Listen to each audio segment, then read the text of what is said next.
Okay, and welcome to this edition of Prairie Phyre. I'm your host, Rachel Crow Spreading Wings. I hope you enjoy the following stories.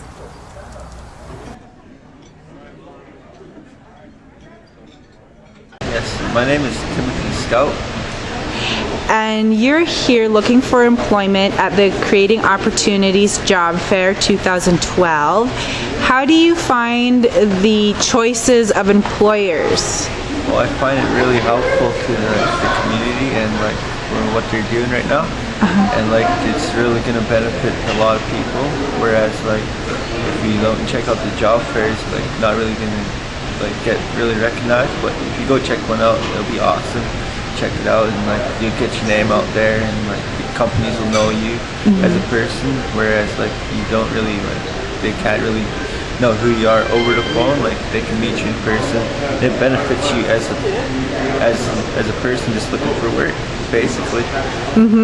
So you've made a lot of connections today then in your own job search? Oh yes, I made quite a few connections with a couple of companies there and a couple of schools that I might be attending, and they said they're looking for workers, not just for workers, but just people that want to gain new skills and go further with their education or in a job situation.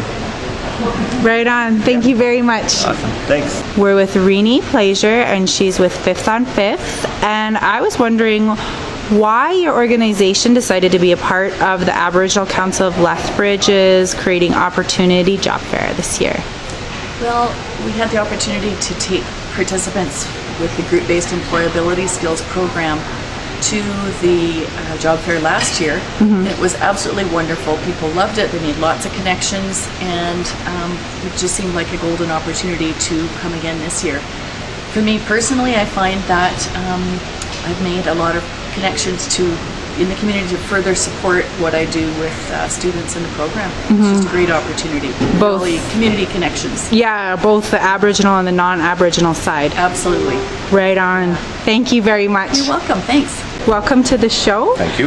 And so we're at the Aboriginal Council of Lethbridge Job Fair. Right. And you're here for a specific reason, and that is the Jim Pattison Broadcasting Bursary. Can Correct. you give us a little information about that, please? Sure. What we encourage visible minorities to do is to either go to school, or if they're already in school, at a recognized broadcast program. We have a bursary of $2,000 that is distributed throughout our stations in Alberta. There's one winner of it each year, and to get information on it, it's very simple. Just go to our website, which is country95.fm, and all the details about it are on there. Being a part of this job fair, do you find that it's really beneficial to both sides of the cultures that are here in the area? Absolutely, yeah. We encourage everyone to get into broadcasting, and especially Aboriginals. And it's great for us to be here as well and meet people like yourself and other people in the community that are looking for work, and we hope to have them in the broadcast industry. And with your time in the broadcasting industry, how do you find that the Aboriginal voice has grown within that industry? Well, exponentially. Unfortunately, it was starting from very, very, very small. Right. But it is definitely increasing, tenfold every year. So we encourage more and more and more to give it a try and go to school. And even if it turns out to not be what you want to do, I guarantee that the experience will be really good for you. Right on. Thank you very much for your time. No problem. Still in this day and age, racism plays a huge part in the intercultural and social interactions in this community.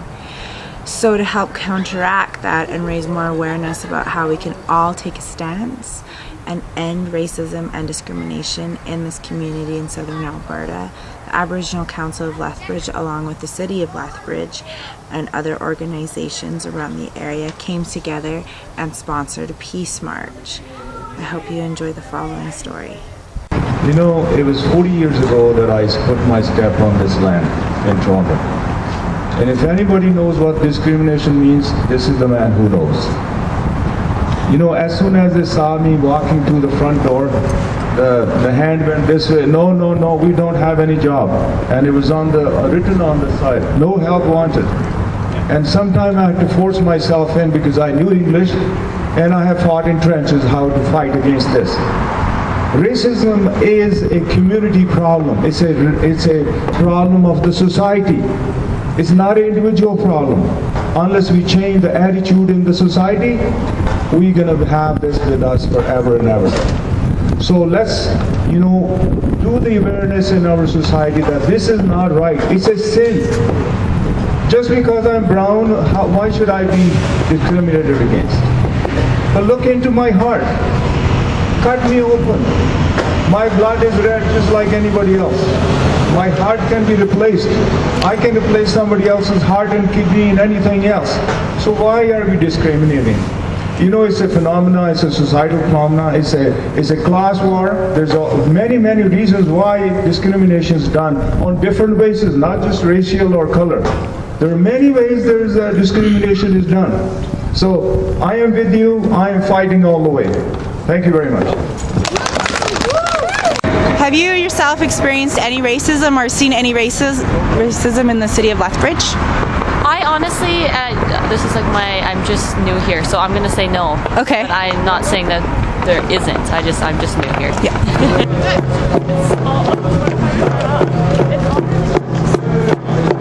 So, do you think this is a big step for Lethbridge to have this kind of a march? I think it's a very big step, and I think it's a very important step. So I'm happy that they're doing it.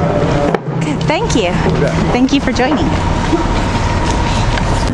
Thank you, Les, for our escort, and thank you all for joining us at our march. And it was very peaceful. We thank you for that too. But it does say a note for the community of Lethbridge, and it was great to see the stares from the different businesses downtown and say, hey, we have some people who are wanting to stop racism and discrimination in Lethbridge. We just wanted to, I'm going to introduce you to Pam Blood. She is our Aboriginal Diversity Support Coordinator with Aboriginal Council of Lethbridge, and she's going to read the UN Declaration on their statement on the Day of Elimination of Racism and Discrimination. So with that, Pam, I introduce you to Pam Blood.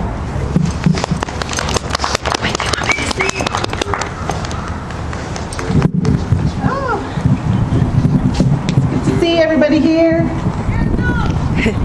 I just want to say that probably in the past 5 years, since I started doing this kind of work, any kind of walk like this you wouldn't even dare to dream of. So I'd like to thank Jacinda for having the heart to say let's do this, because it is an important thing to do. But to remember that March 21st is a global day, an international day that was declared by the United Nations as a day to eliminate racial discrimination. So with every year, our Secretary General always turns around and makes a statement regarding the day. So today is about racism and conflict. So this message was released for the 2012 commemoration on March 21st. The International Day for the Elimination of Racial Discrimination is an important opportunity to remember the pernicious impact of racism.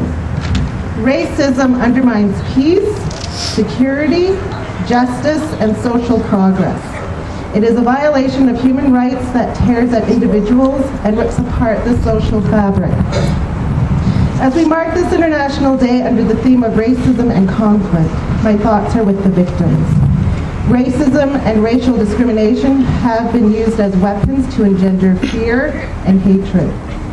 In extreme cases, ruthless leaders instigate prejudice to incite genocide, war crimes, and crimes against humanity. There are many valuable treaties and tools, as well as a comprehensive global framework to prevent and eradicate racism, racial discrimination, xenophobia, and nevertheless, racism cause suffering for millions of people around the world. It thrives on ignorance, prejudice, and stereotypes. The United Nations is responding by efforts to foster inclusion, dialogue, and respect for human rights. Are we trying to get out of the camera way, hey?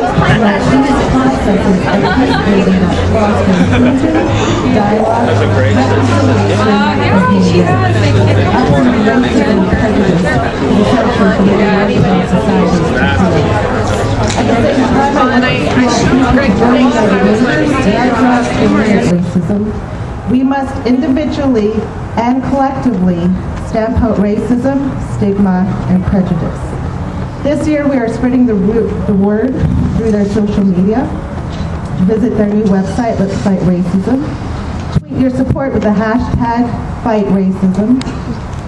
And also share the text of the International Convention of the Elimination of All Forms of Racial Discrimination. Post to one of their Facebook pages in English or whatever language you speak, or create your own campaign. Join us on this International Day in spreading awareness to stop racism. Signed, Ban Ki-moon. Thank you.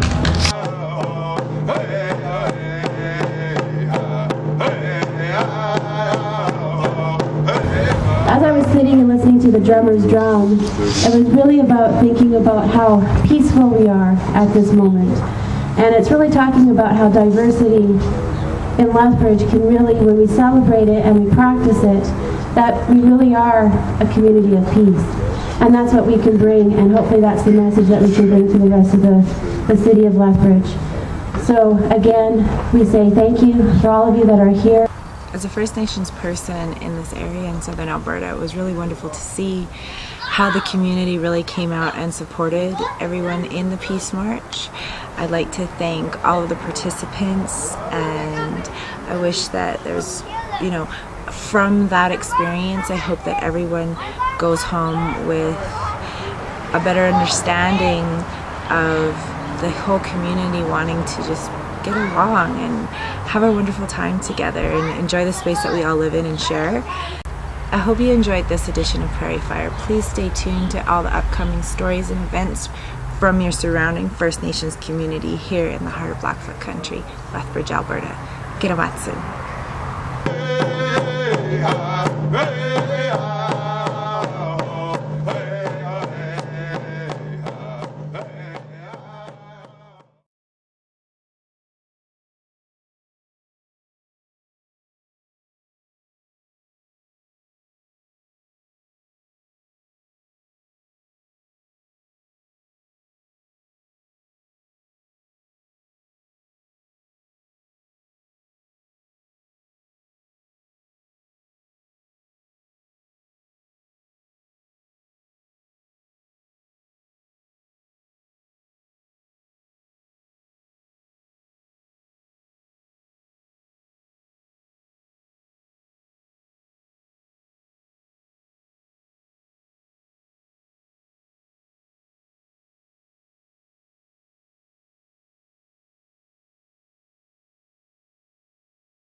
Yeah.